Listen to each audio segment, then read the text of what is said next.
dilated. Yeah. Worldwide. My God, what is going on, people? Thank you so much for tuning in to the MMA Podcast. We got a lot to break down. This past weekend, UFC 192 in Houston, Texas, was a very fun card. We saw a light heavyweight war between Daniel Cormier, Alex Gustafsson. We're going to talk about that fight, talk about the co-main event, Ryan Bader versus Rashad Evans, what should have been the co-main event, but Johnny Hendricks missing weight. We'll talk about that, the whole card. Little Sage Northcutt Dillashaw leaving Team Alpha Male. What else? We have John Dodson moving up to 135. A lot of stuff, a little glory, a little RFA. Excited to do it. Thanks for tuning in. Let's do it.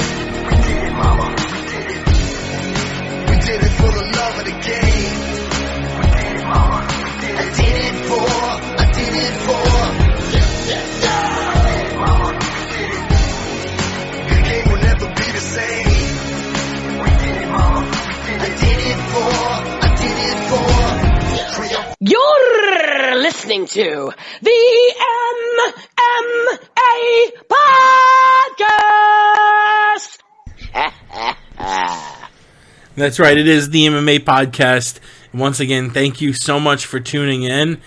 A fun card to break down, UFC 192. Other than that, should be a fairly short podcast. Not too many stories as far as fight announcements. We don't have really a card to break down this weekend. Both of the MMA / combat events going down this weekend took place tonight in Glory and RFA, so we will touch on those really quick. But nothing really to break down. Next week, of course, we'll be breaking down. I believe it is a Saturday night card. We have the World Series of Fighting 24 Fitch versus Okami card. Let me double check and make sure it is Saturday. Yeah, that will be Saturday. And then the following weekend we have a Friday night Bellator card. A Michael Venom Page appearance, fight main evented by Brandon Halsey and Rafael Carvalho. And then we have that Duffy Poirier card, the UFC Fight Night 76 from, I believe that's going down in Dublin over there, starring Poirier, a recent opponent of Conor McGregor, and Joseph Duffy, the last guy to beat him. A few fun fights on that card. Stipe Miocic, Ben Rothwell, I think, is the co-main. But that's not this week. Let's talk this week. This week's show, I know most everyone who listens on the archive of iTunes or SoundCloud or YouTube. But if you are listening live, one of the latest shows I think we've ever done, it's 3:50 a.m. here on the East, almost 1 o'clock over in the West, where Pat is in California. We originally were going to do it after the Mets-Dodgers game, but that was a couple hours ago now. I had a little bit of work, but we're doing it late.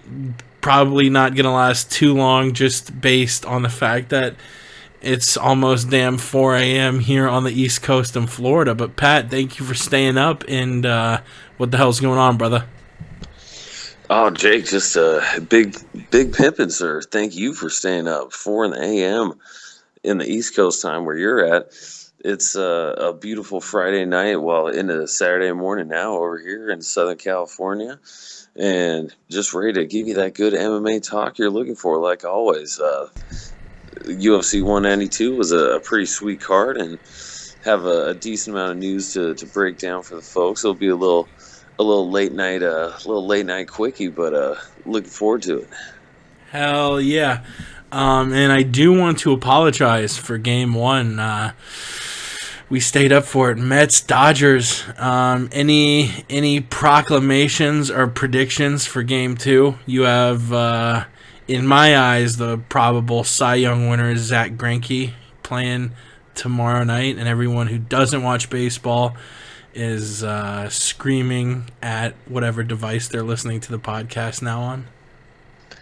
Oh yes, I'll keep it brief. Simply put, Greinke gets the job done. The Dodgers bats come alive. They get up off the floor, and they sweep the next 3 games from the Mets. Ooh. They beat them at home Hot in New take. York on the road. Yes. Hot take. We move Damn, on to the CS. You know, Ross, a big Mets fan, I told him to call in with a promo, and he didn't have one. It was fucking weak sauce. So, Ross, he's predicting Dodgers in 4.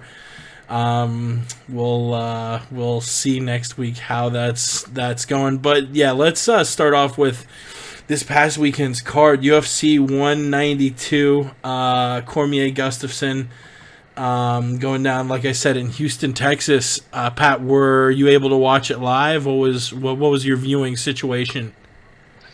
Oh yeah, I was peeping UFC 192 live. Nice. Oh yeah.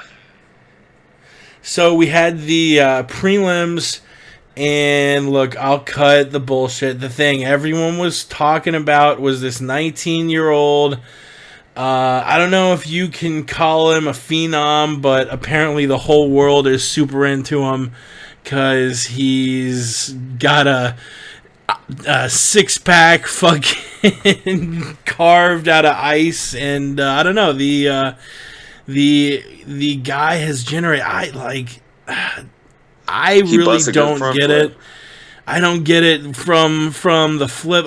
Even if he didn't do the flip, I still think he would have gotten picked up by the same. Dude was in USA Today. The main ESPN page was Facebooking about it, and it's just that Paige Van Zant appeal where you have a certain look and you get a ton of eyes on you. But Sage Northcutt fought 5 bums and came over to the UFC and fought another bum, Francisco Trevino, who's really not good at anything.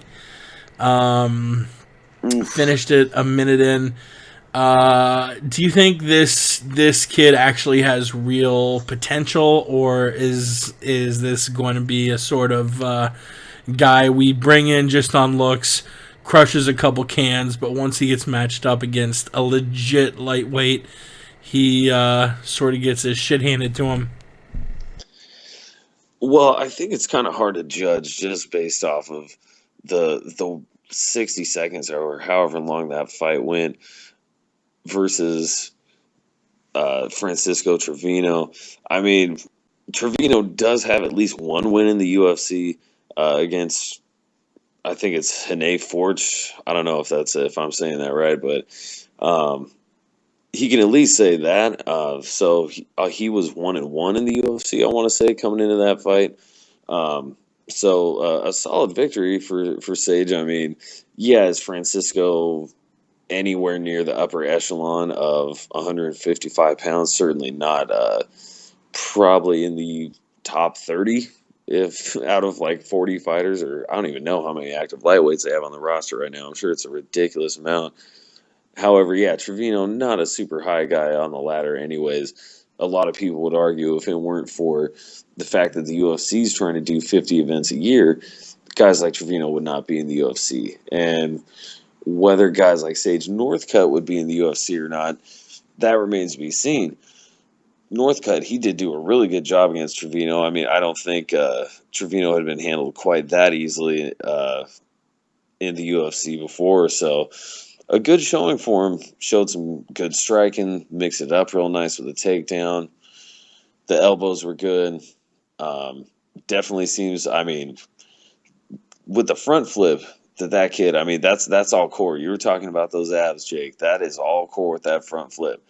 Crazy core right there. And this is a kid, you can tell, just been in the martial arts game his whole life, I'm sure.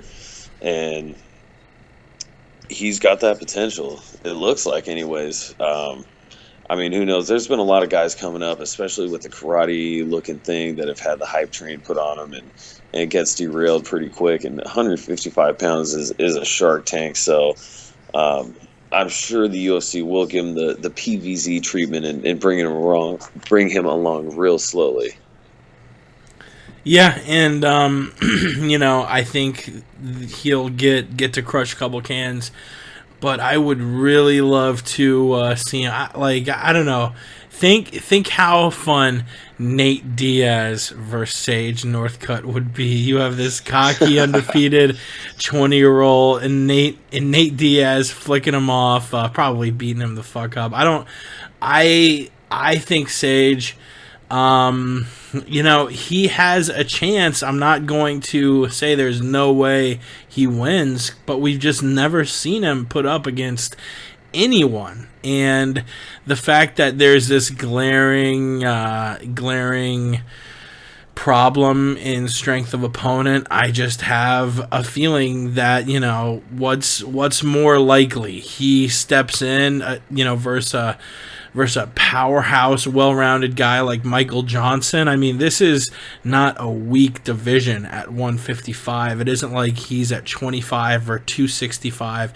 He's in the middle of the three strongest divisions in the UFC, in my opinion, in that featherweight, lightweight, welterweight. You have a bell curve of average male human weights, and I feel like the middle's right there around 155, 170, and there's no mistake why the lightweights and welterweights always seem to be a stronger weight class than the heavyweights and the flyweights, and that's just because more males are going to be born in that 155 to 170 range than there are going to be freaks born like Brock Lesnar or small dudes born like Mighty Mouse. You're just going to, have probably an average sampling of guys fighting MMA, and just because of the simple fact that there's less people who naturally weigh 125 than 170, you're gonna see a shallower division at flyweight. I've talked about my little theory about that before.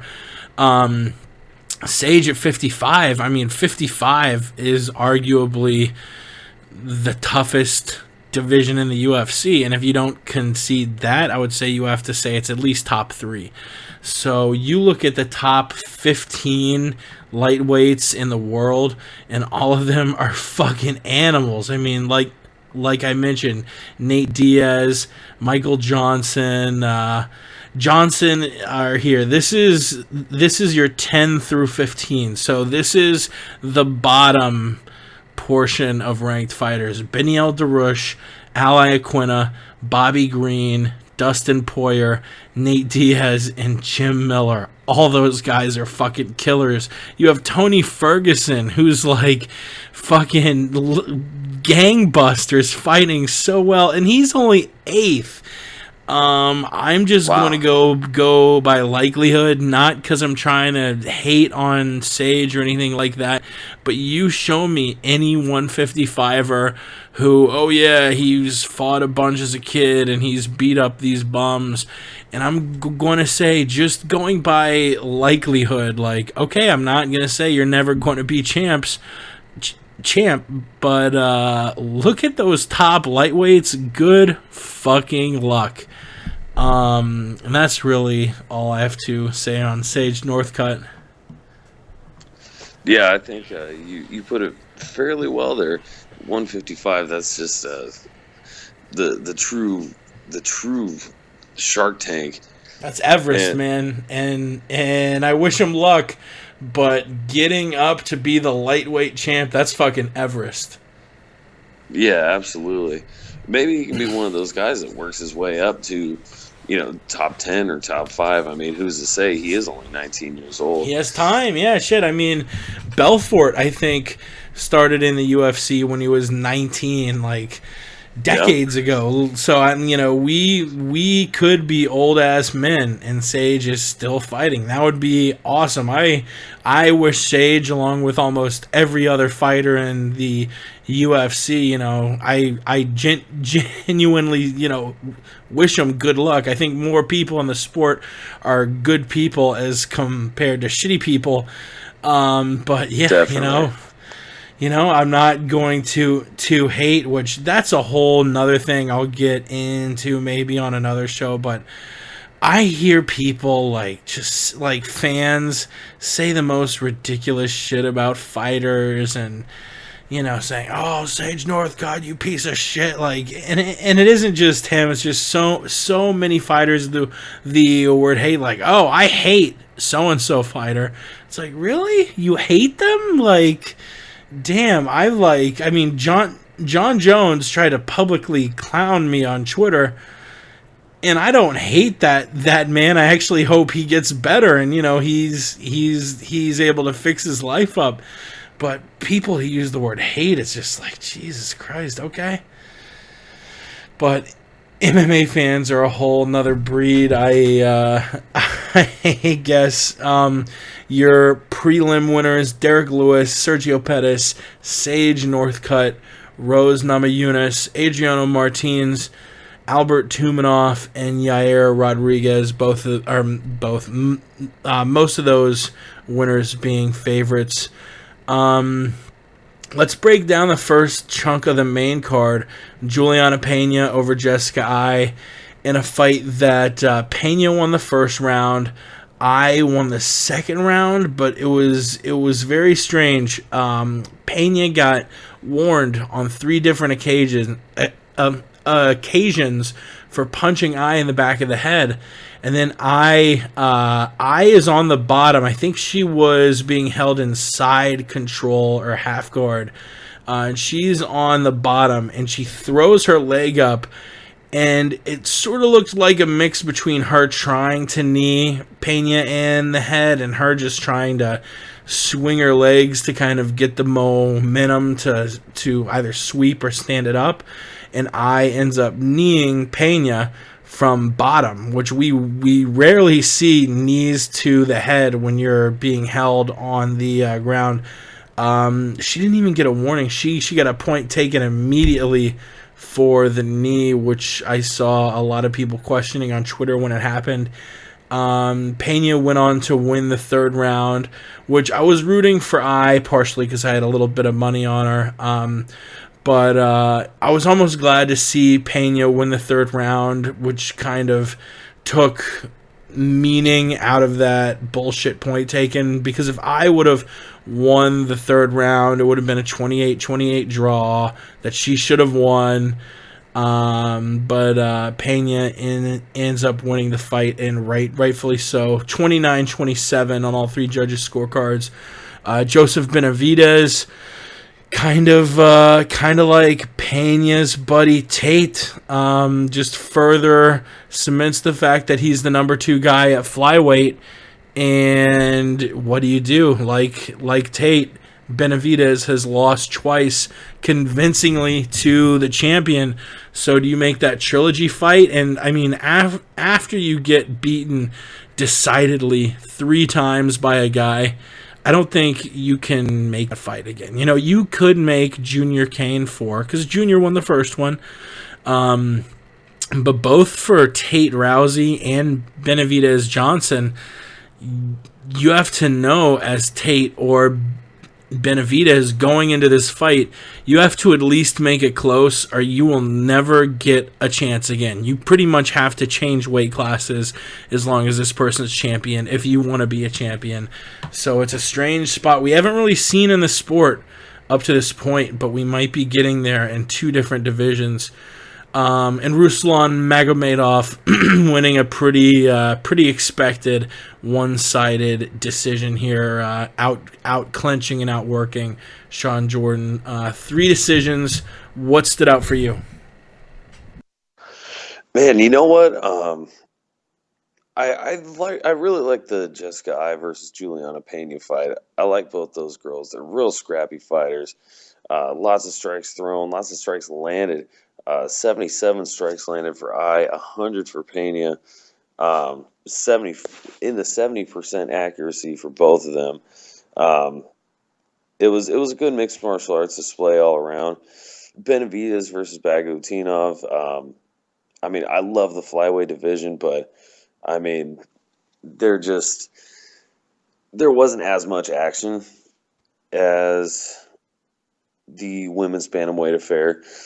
And sometimes that happens. When you get to the highest level of mixed martial arts, as Joseph Benavidez and Ali Bagutinov are, sometimes these fights, they can be more like chess matches. And not just because of tentativeness, but just because you're looking for openings and you know that your opponent is super well rounded, and you're trying to look for that opening, and sometimes it's rarely there, and you don't want to go force something and lose the fight yourself. So, but Benavidez was able to work his game. He was able to thwart the takedown attempts and outland Bagutinov. So got the nice little decision there. And Ruslan Magomedov, I thought he looked real good. Nice performance from him.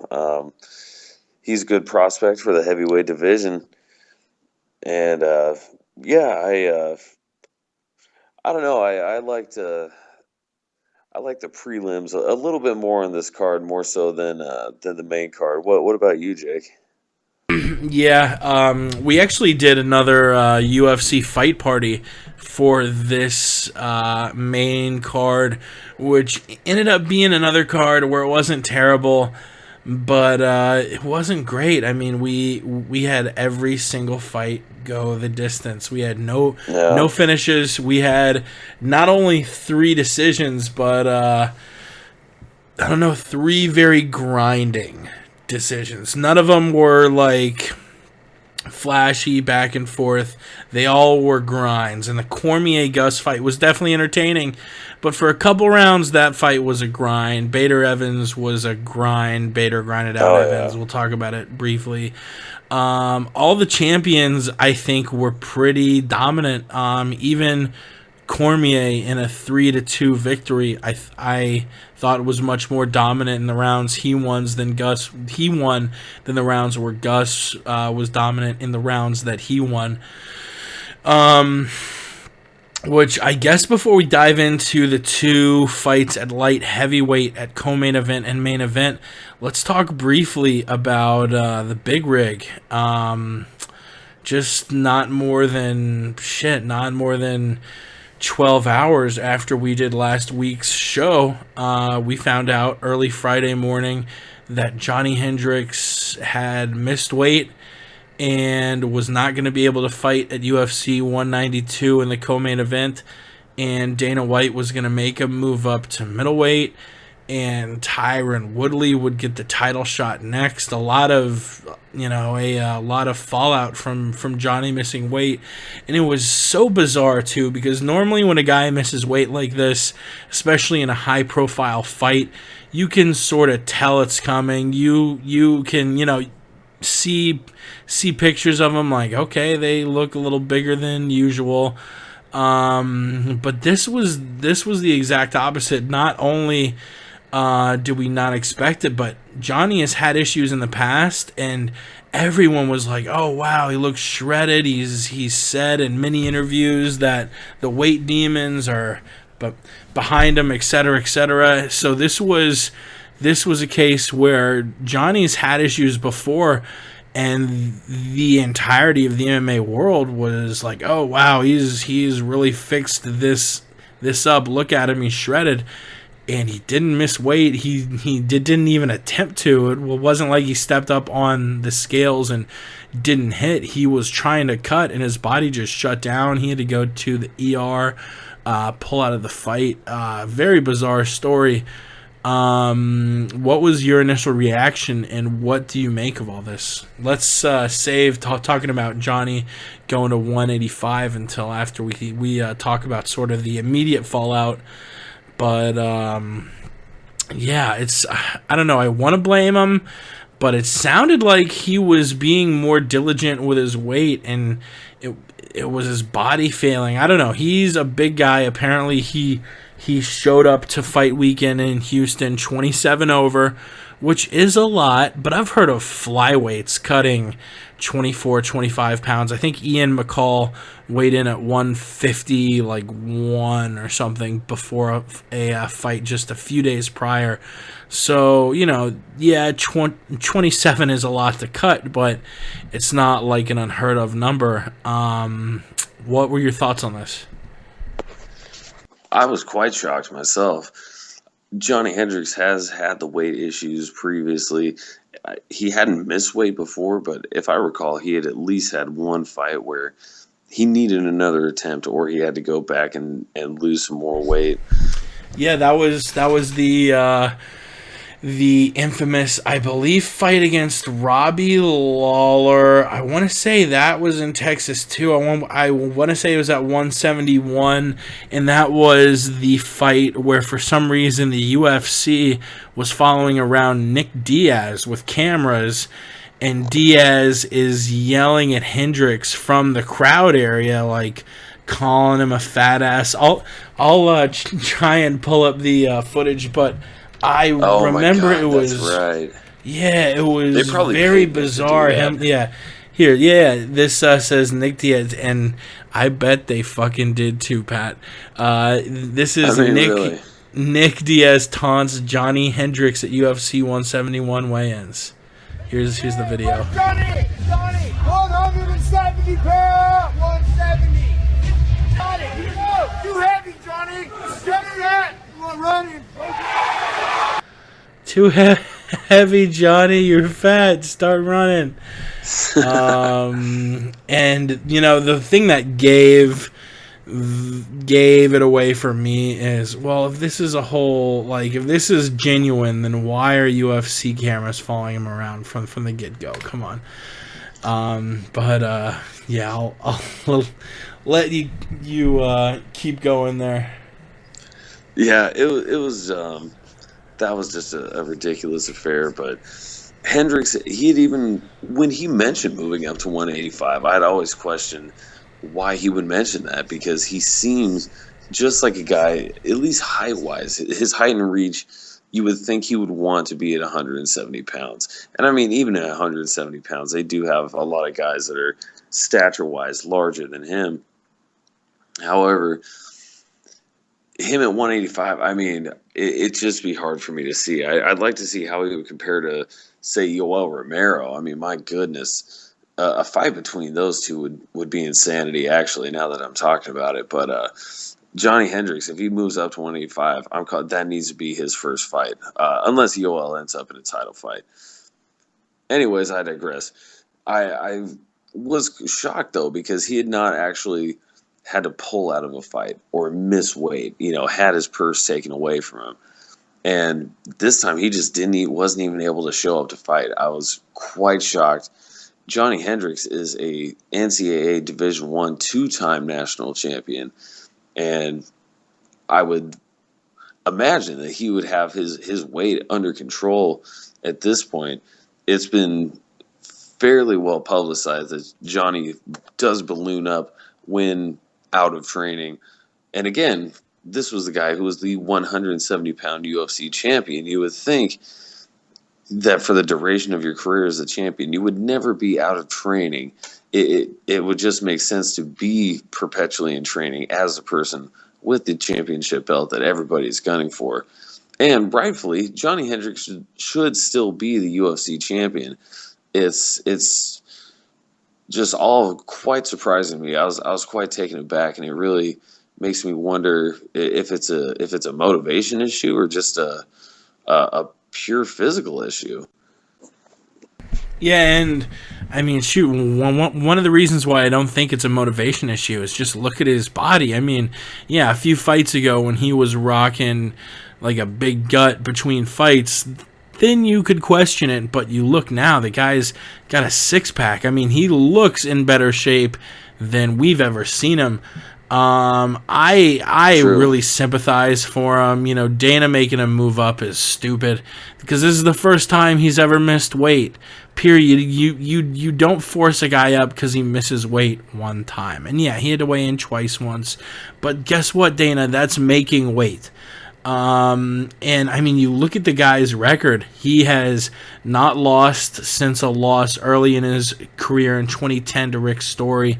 Except for fights against George St. Pierre and Robbie Lawler, both split decision losses and both fights that I scored to Johnny Hendricks. In my eyes, the guy hasn't lost going through this gauntlet of John Fitch, Josh Koscheck, Martin Kampman, Condit, GSP, Lawler, Brown. I think it's a shame if he has to move up to 185. There are guys at 170 who can make that transition much better. I think Rory probably could. Johnny is 5'9", and there's more to MMA than just size. But a guy who's 5'9", you look at the current two guys about to fight for the title, who I think Weidman's 6'3" and Rockhold's 6'4". That's a big disadvantage to be that small. That's almost like BJ Penn stepping in to fight the welterweights when, bigger guys like Nick Diaz and Rory McDonald are just going to beat him up. So I don't know. I think Johnny's outlook at 185 is a lot more grim than it is at 170. What are your thoughts on Johnny at middleweight? Personally, really, I think Johnny Hendricks, I think he could do well at 185 pounds. As you said, size is not everything in combat sports. It does help to be able to get inside against an opponent. Johnny Hendricks, of course, he might have an advantage being lower in stature, just having the low center of gravity and those national wrestling championship credentials there. He does have an advantage there, you would think. Plus, he's an incredibly heavy hitter. I would have to imagine that pound for pound, Johnny Hendricks would have to be one of the heaviest hitters in the UFC. And if he went up to middleweight, I would assume that would translate fairly well. It would be interesting to see, though. Who knows? Imagine him fighting Yoel Romero. That's a guy also with some of the best wrestling credentials in the world.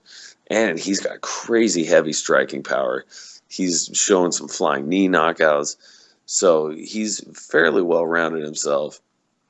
I'd like to see if Hendricks would be able to KO somebody at 185 pounds. I think he could be top 5. Heck, I don't know. He could potentially even make his way to a title shot. But, goodness, you look at guys like Jacare. Jacare versus Hendricks. Jacare is so lengthy. He's got those limbs, and he's a submission specialist of the highest caliber. It would be a tough road for Hendricks at 185 pounds. What about this? Johnny Hendricks versus Kelvin Gastelum in a hot dog eating contest. Loser has to go up to 185. Winner gets to stay at 170. Oh man, I think that's a good one. A good one. I'd put money on Hendricks winning that. I would too. Dude, I love your proposed matchup of Johnny and Yoel. That would be a fucking barn burner. Right. So we were going to have that fight as the co-main. It gets scrapped. So Bader Evans gets bumped up to co-main. This was a fight I just couldn't. Usually I'll at least be slightly leaning one way or another, and I just did not know how this was going to work out, whether we'd see the Rashad Evans of old, or the Rashad Evans that maybe a little older, a little ring rust. We saw terrible Evans against Little Nog just a couple fights ago, and Bader, who seems to be getting better, seems to be on a hot streak, but also seems to every time the limelight gets put on him, he drops the ball. Bader dominated, he's shown he's getting better. He's improving the trajectory of his career is still going up, while Rashad Evans, a lot of folks are saying he should hang it up now. He had 2 years off and came back and didn't look good at all, didn't win a single round against Ryan Bader. And if you're not going to beat Bader, honestly, I don't know if you have a chance in hell against a guy like Rumble or Gus or Cormier or John Jones. So I think the title, this sort of, we weren't sure if we'd see a Rashad Evans lighten it up, maybe makes one last title run. I don't think he makes a title run. I think he's able to make a few checks and maybe be a gatekeeper for a little while before he hangs it up. But from everything I've heard, the guy's good on money. And really, if there's, if you're just going to be a gatekeeper and you've got money, probably just hang up the gloves and save yourself the brain damage. Rashad Evans, it's been a great career. You were the champion of one of the most legendary belt lines of all time, that 205 belt. Chuck, Tito. So you were the champ. You had a great career. I don't know. He apparently said he felt great, and Ryan Bader put it to him. And Bader now sort of in the shitty spot where Jones, I feel like, is going to get that next title shot. So Bader once again getting leapfrogged. A lot of folks said that he deserved a shot over Gus.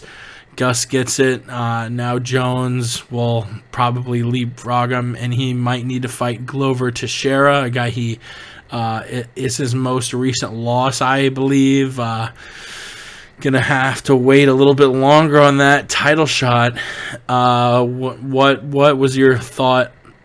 What are your thoughts on the fight and outlooks for the 205 contenders, Ryan Bader and Rashad Evans? Well, I have to give kudos to Ryan Bader. He seems to have finally gotten over that hump.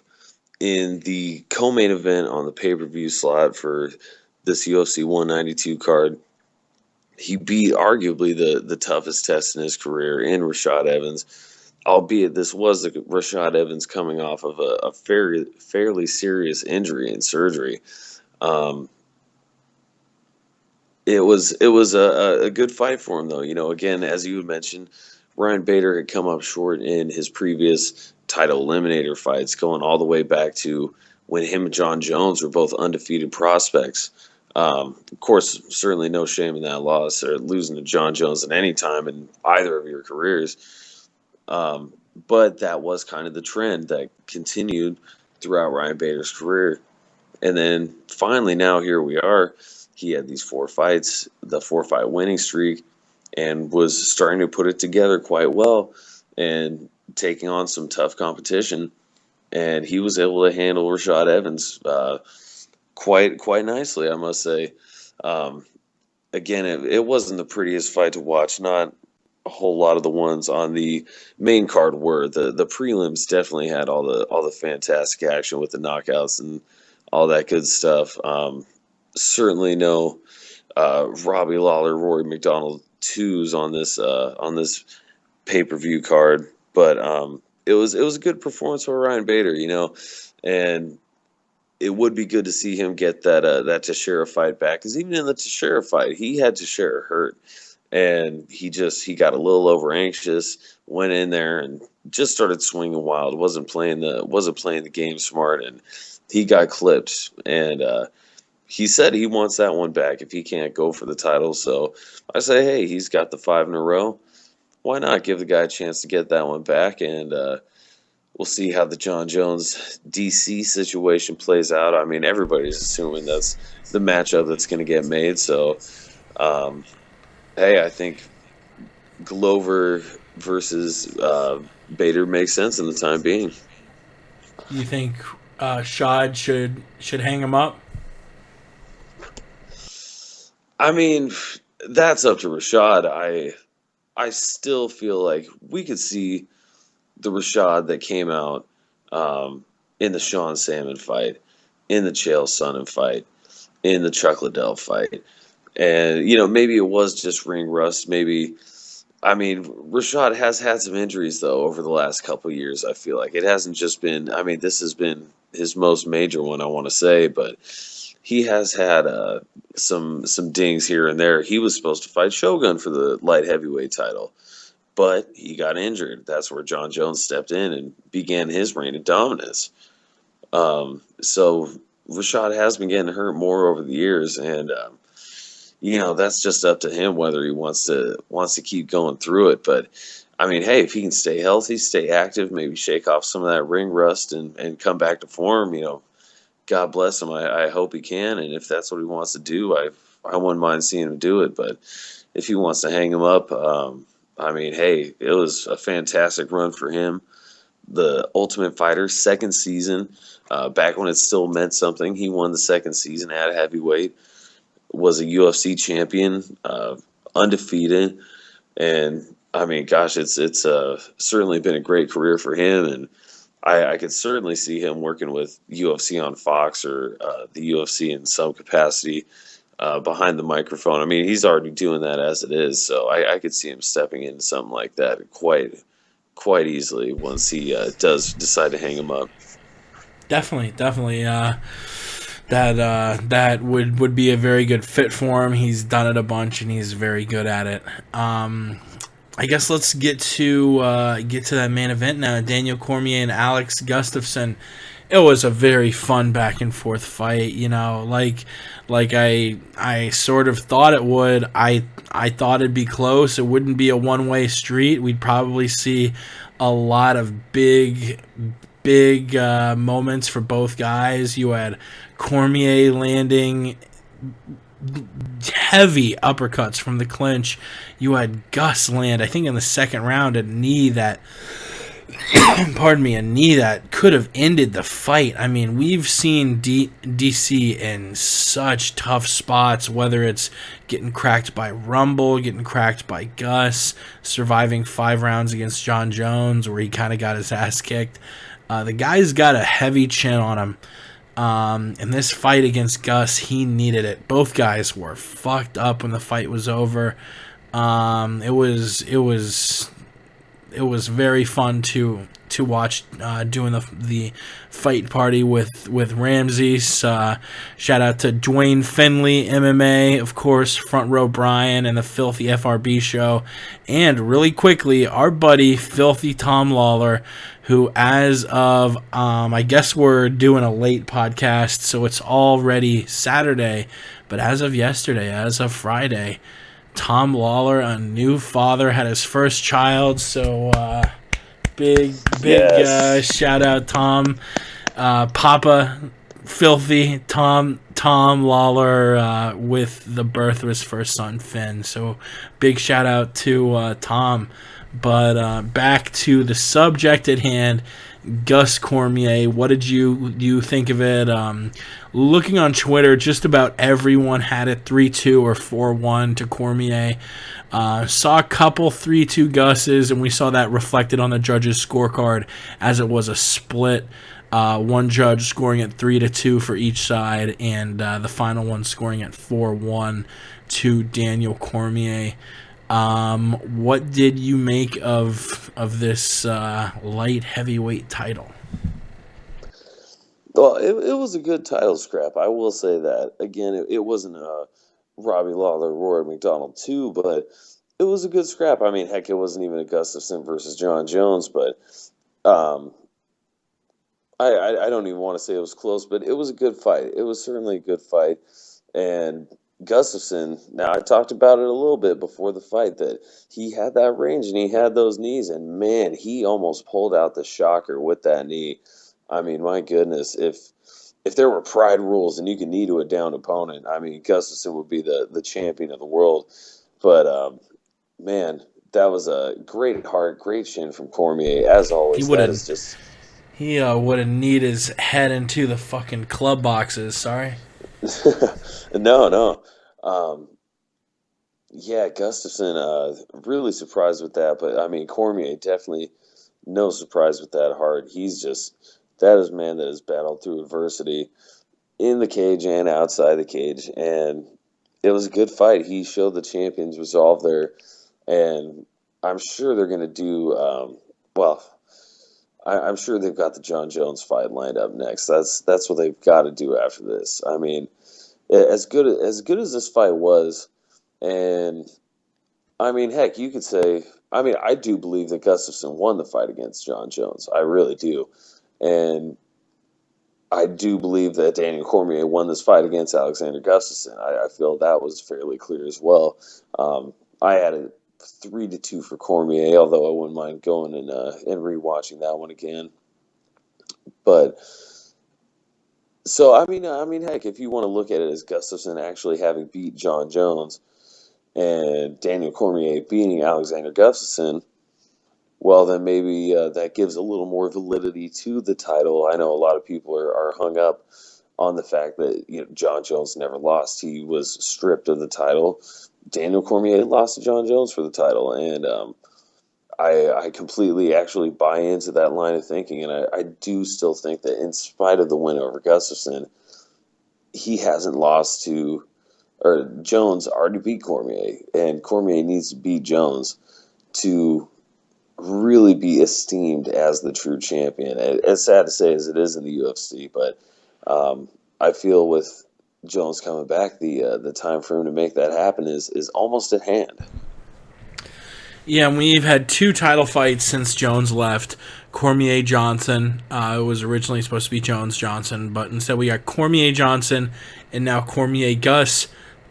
Look, as much as I love DC, he's, like I said many times, my favorite active fighter in the UFC.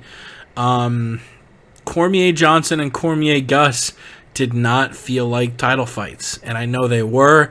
And the winner in both times, DC held up the belt. But they didn't feel like title fights because the best 205er in the world is watching it at home. A guy who, took apart the quote-unquote champ. As a huge fan of Cormier, I don't feel good about my favorite fighter lifting up a belt that he had a chance to win against Jones, and Jones fucking killed him. I mean, Cormier should be throwing down the belt saying, no, I don't want this until I get it from John Jones. I don't know, that's about all I have to say about that, and it sucks, and it just feels fake, and as much as I want to relish it, and as much as I want to, root on my boy DC for winning the belt, I won't truly feel like he's the champion until he defeats John Jones, which he had a chance at 182, and he might have a chance here in the next coming months.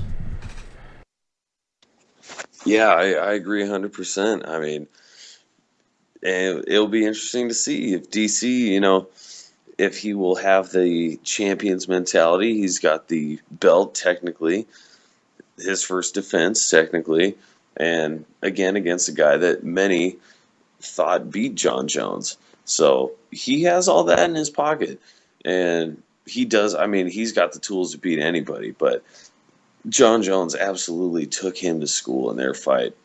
John Jones, and that's the thing, he just very well could be that one guy that just happens to have DC's number. And John Jones has, with his length and just his frame and his grappling acumen, he's got the ability to create this leverage against a guy with the shorter stature. Cormier, I mean, he's able to do fantastic things in the striking and grappling department, and as he showed all day in their 5-round fight at UFC 182. But Daniel Cormier, I mean, we've seen him ragdoll the heavyweights. We've seen him beat up everybody. So, I mean, it's certainly not without the realm of possibility to think that Daniel Cormier could be the guy to give John Jones his first undisputable loss in the octagon and in mixed martial arts. And I think he proved in the fight a lot of things. He seems to have a better grasp on fighting guys who are bigger than him. He was really able to get in on Gus and clinch him up and sort of be more active. But Gus and Jones are two very different beasts, and how Jones returns from this layoff will be very interesting. I don't know. I think it'll be a closer fight. If I had to pick, just as one-sided as the first fight was, I would be disingenuous sitting here saying that I honestly believed Cormier would win in a rematch. That being said, I think it'll be closer, and I want to see it. I don't think it's going to be one-sided beatdown like it was before, no matter who wins. Who next for Gustafsson now, before we get off this card? It sort of puts Gus in a weird place where, he lost to Jones, he lost to Rumble, he lost to DC. A lot of people think he's one of the best in the division, but he's 1-3 in his last 4. So I assume the UFC will give him a very winnable fight next. Who his opponent will be, I don't know. You have Bader floating up now. I don't know if you give Gustafsson the Bader fight, because that just puts him back in line again. I think you give Bader Glover next. But for Gus, you have a lot of people he has not fought yet. OSP, Pat Cummins. He's fought Manawa. He's fought Shogun. I don't know. It'll be interesting to see who Gus gets next. Yeah, it truly will. I mean, OSP and Cummins, those are both great opponents for him, both athletic, both wrestlers. I want to say also both coming off of losses right now. And so just rankings-wise and momentum-wise, that makes sense. And, it's so interesting because, again, with Gustafsson, I feel like, although, he put on a good fight with Cormier. I certainly believe it would be interesting if they ever did a rematch with that. But the rematch with Jones, there's still some interest to that one. And if Jones were to recapture the title, that just makes it kind of interesting because you could certainly sell that fight. But would Gustafsson be able to, let's say, beat Johnson in a rematch or beat Cormier if he had to get back to the John Jones fight, which is one that's, as we've seen, a very winnable fight for him. He's kind of floating in one of the more odd limbos we've seen as far as fight ranking goes. So, I think for the things being as they are, OSP or Cummings would be a good start for Gustafsson. Yeah, and we should see in the coming couple months what happens with both guys, what goes down with John Jones, see how the 205s sort of reshuffle with these two fights and the return of John Jones. I think that about does it for 192. Let's get to the news.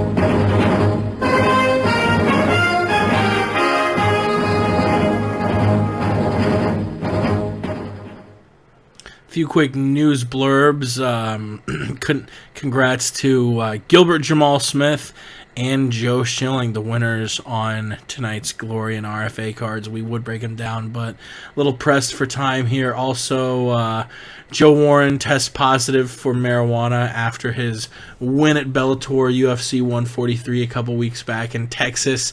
He tested at 53 nanograms, where WADA in Vegas, their limit is 150, so he would have tested clean going by those rules. But of course, the fight was in Texas, and Texas has a fucked out commission, and just like Jessica I got fucked, Joe Warren will get fucked.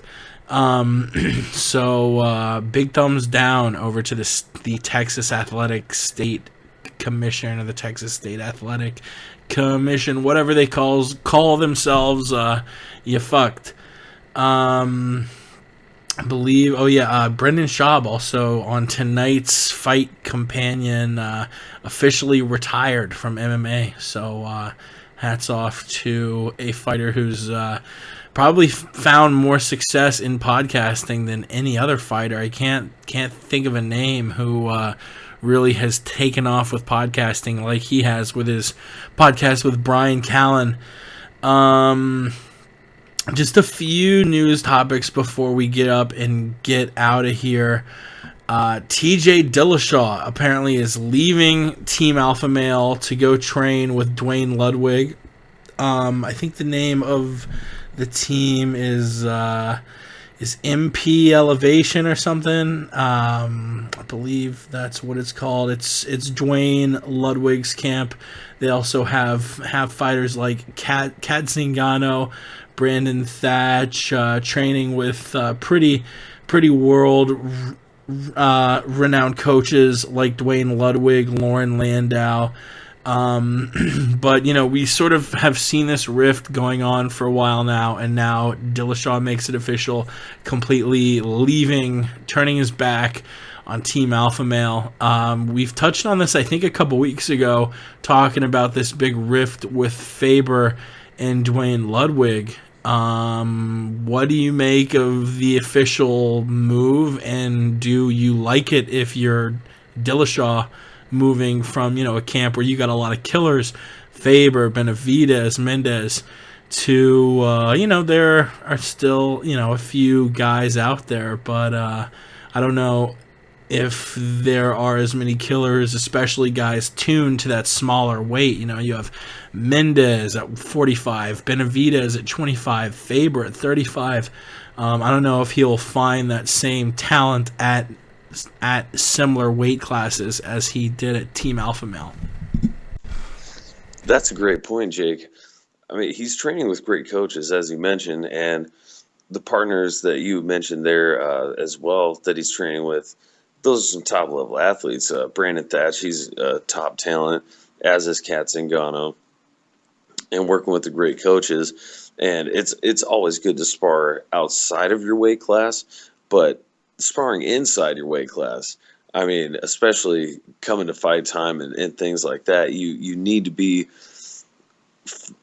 at least training and sparring with people that are closer to the speed of opponent that you'll be fighting in. So can he get that that kind of top quality?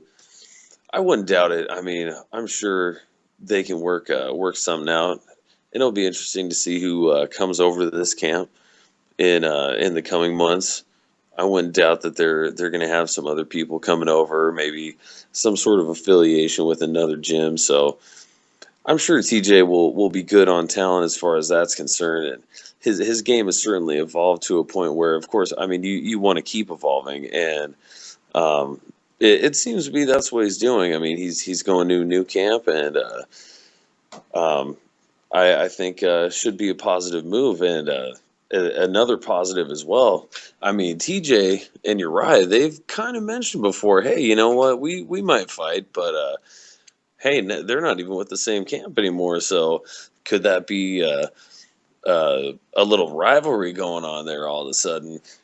Maybe Conor McGregor stirred up a little more than he even knew when he was bringing all this stuff up, talking about TJ being a snake in the grass. And then you've got another angle for, hey, Uriah Faber, of course the UFC always wants him in a title fight, so put him in a couple bantamweight fights, let him get a couple W's, and see what he does against Dillashaw. I mean, I'm sure they'd love to put that fight together. They can certainly generate a little bit of interest with that angle.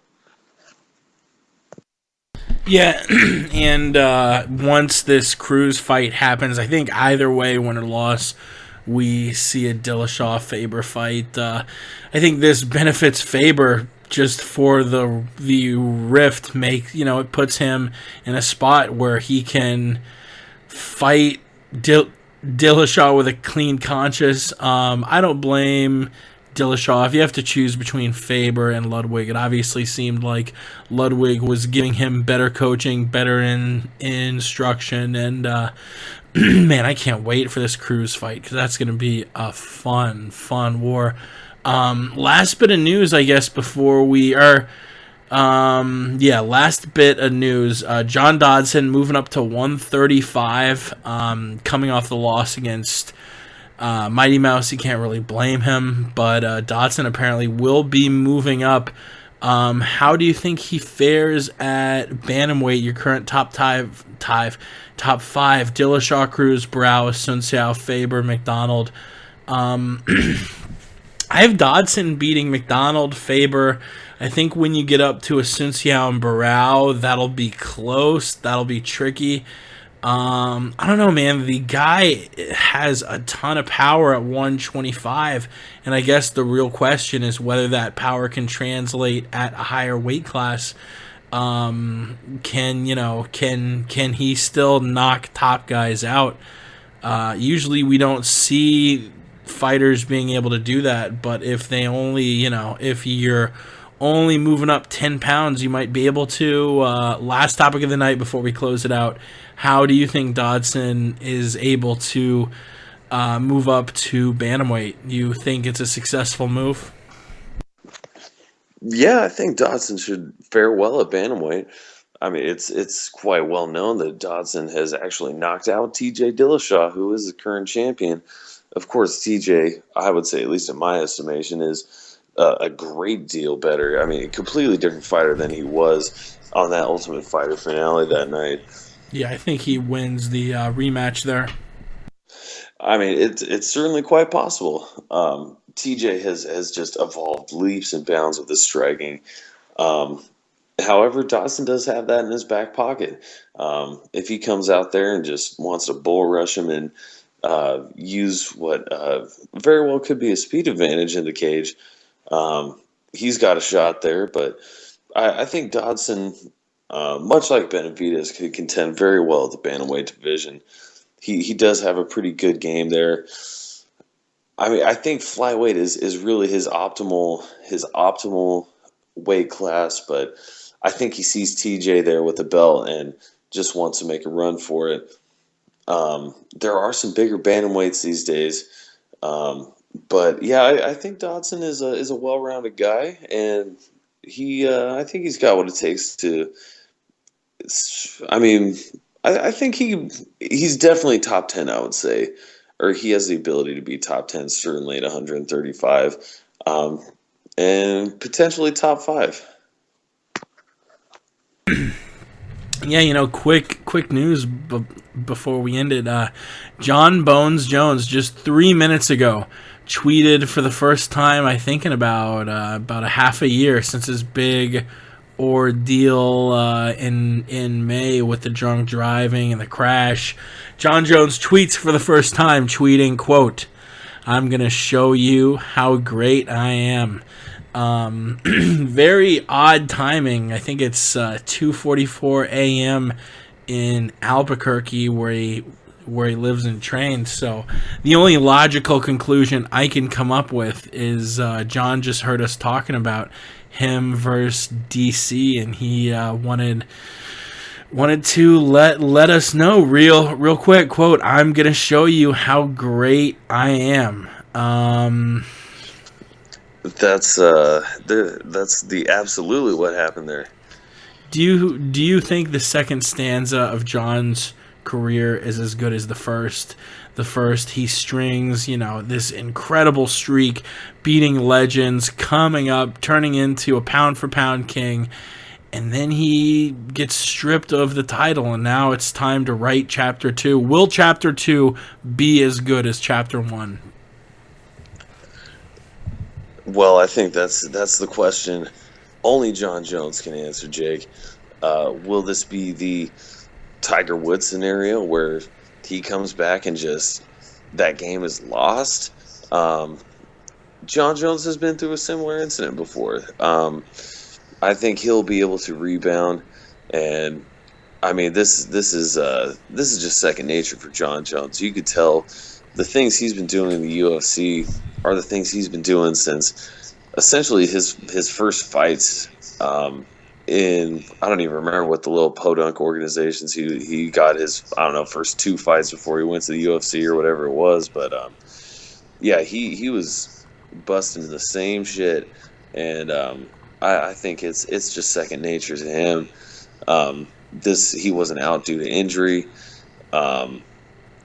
And he's likely, I mean, I'm sure he's been training probably the majority of the time. So I think he'll be able to come back to his dominant ways. And I mean, I still think that Gustafsson is really the most interesting matchup for him. I mean, he's broken everybody off so thoroughly except for Gustafsson. that was such a close fight. Well, actually, I think that was fairly handily Gustafsson fight. I mean, just going back and watching it, but that's the thing about judging a fight. It's quite subjective, as we saw with the split decision at UFC 192's main event. But yeah, I think Jones will come back and start breaking people off again.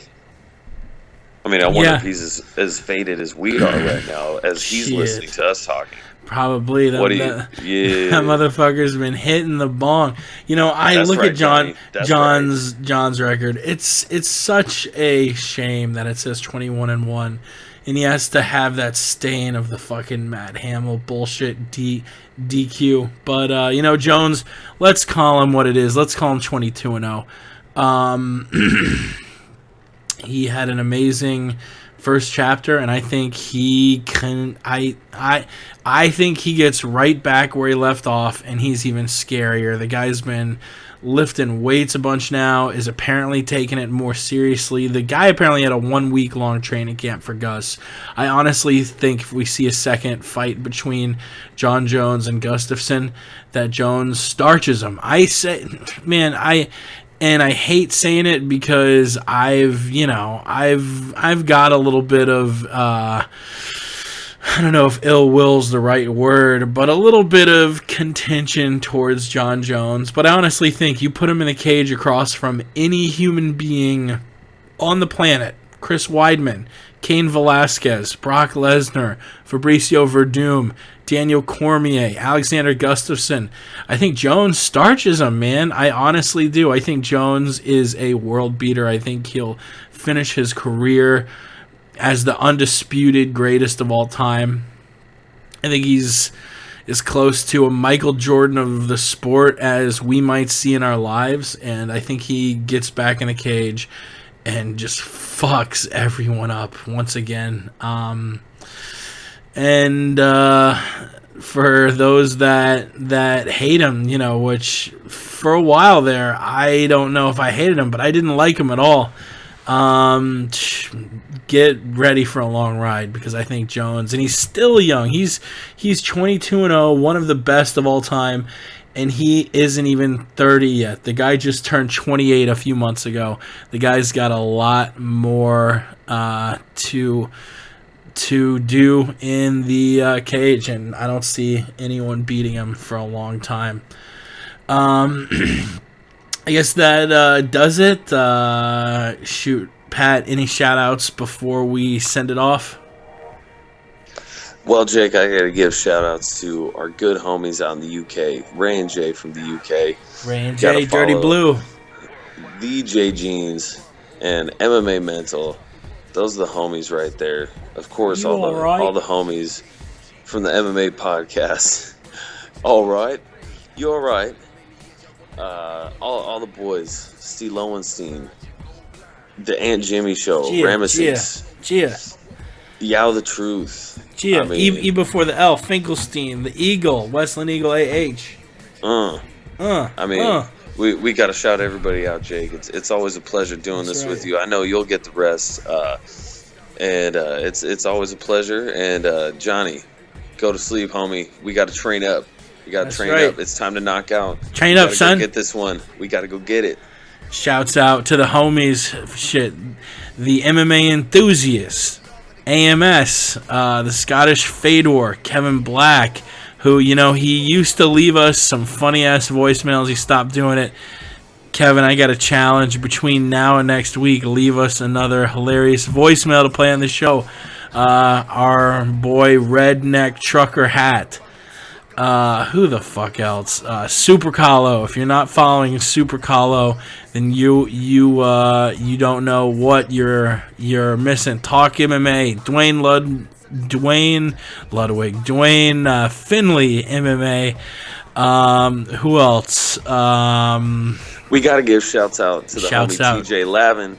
Lavin was liking the IG post from last week, and then he was commenting. So shouts out to the homie. Big ups. Riding the bikes, doing the damn thing. Do not follow Sage Northcock which is a fake parody Twitter set up by Alan. Do not follow that, but do follow Scott Black Eye, Gavin Gomez 1, The Woo 205, our boy Daniel MMA Fan. Of course, how could I forget our boy Davey Boy?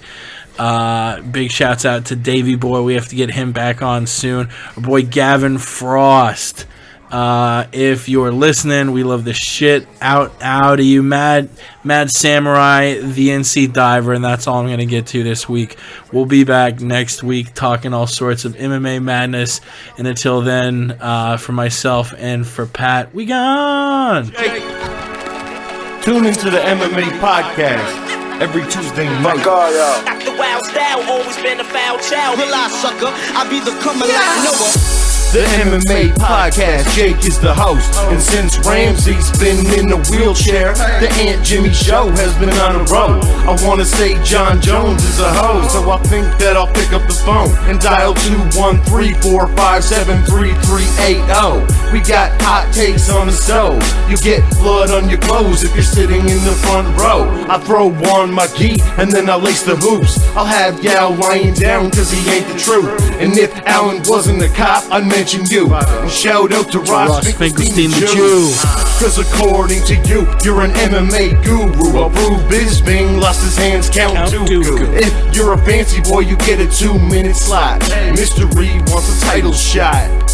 So listen to the MMA Podcast. Throw a high kick, but I block that. Call me Diaz, screaming George, where you at? I want the strap. But you know that I'll never tap. So listen to the MMA Podcast. Throw a high kick, but I block that. Call me Diaz, screaming George, where you at? I want the strap. And you know that I won't tap. Mystery. The MMA Podcast. Most of us just live and breathe this fighting shit. Shout out to Jake. Shout out to Jake. Cocksucker.